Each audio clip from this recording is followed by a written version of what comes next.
Nous avons le plaisir d'accueillir sur le plateau de Lyon Positif pendant la journée Transition des territoires les deux lauréates du prix Transition.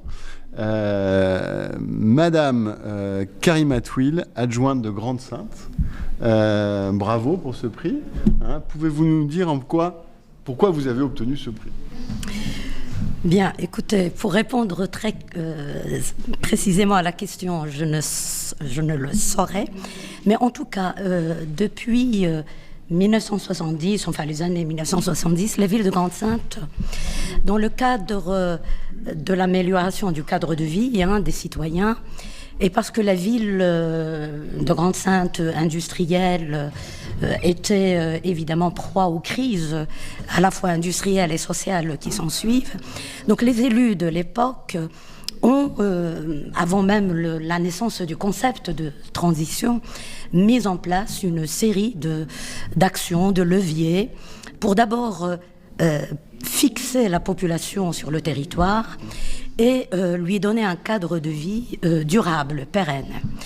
Et pour ce faire, donc, d'abord le verdissement de la ville, la plantation d'arbres, la prise de conscience que désormais il faut que la ville de Grande-Synthe renoue avec son passé de ville maraîchère. D'accord.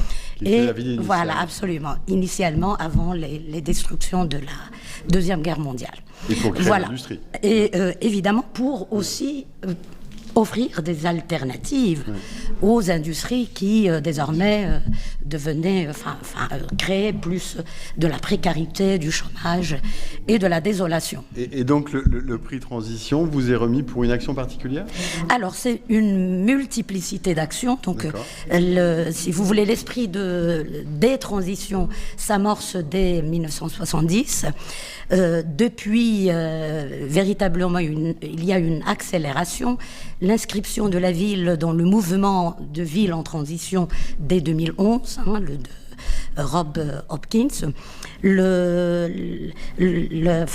décision du maire de l'époque de passer à une cantine scolaire 100% bio, à l'interdiction des pesticides, etc. La micro-ferme. Voilà, la création de fermes multiservices, justement pour que la restauration collective trouve ses débouchés auprès de producteurs locaux. La mobilité aussi, parce que... Mais vous avez gagné le prix sur la transition, pas sur la mobilité. D'accord, oui. Mais bon, évidemment, les transitions sont au pluriel, et la mobilité, je pense que le premier levier de la mobilité, c'est précisément relocaliser les circuits courts et une agriculture et une alimentation à l'échelle de la commune. Merci et bravo pour ce prix. Je vous passe la parole maintenant, Janine Chaffier. Vous êtes élue de Marcq-en-Barœul, commune de la MEL, de la métropole Exactement. européenne de Lille. Voilà, vous aussi, vous avez ce prix Transition. Oui, nous en sommes très heureux. Pourquoi vous l'avez eu ? Pas les raisons, mais c'est quoi la ville de Marcq-en-Barœul et les transitions ? Alors donc Marcq-en-Barœul, c'est une ville de 40 000 habitants et comme Grande-Synthe, en fait, c'est originellement une ville maraîchère où le vert, la verdure, la qualité de vie est très importante.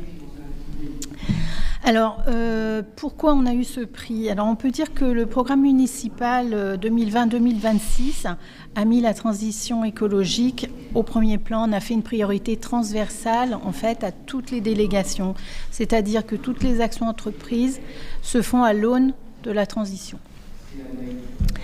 Alors, l'idée, en fait, c'est de créer un écosystème qui rend cette transition à la fois naturelle et désirable par les citoyens, que l'on invite à participer énormément à nos actions. Donc cet écosystème est soutenu par 3 grands piliers. Encore une fois, ce n'est pas vraiment dissociable. La nature en ville, c'est pilier très important. La mobilité douce, un développement de la mobilité douce. Et enfin, la transition responsable, c'est-à-dire consommer local et responsable. Très bien. Et là, une action en particulier pour laquelle vous êtes lauréat ? Alors, je peux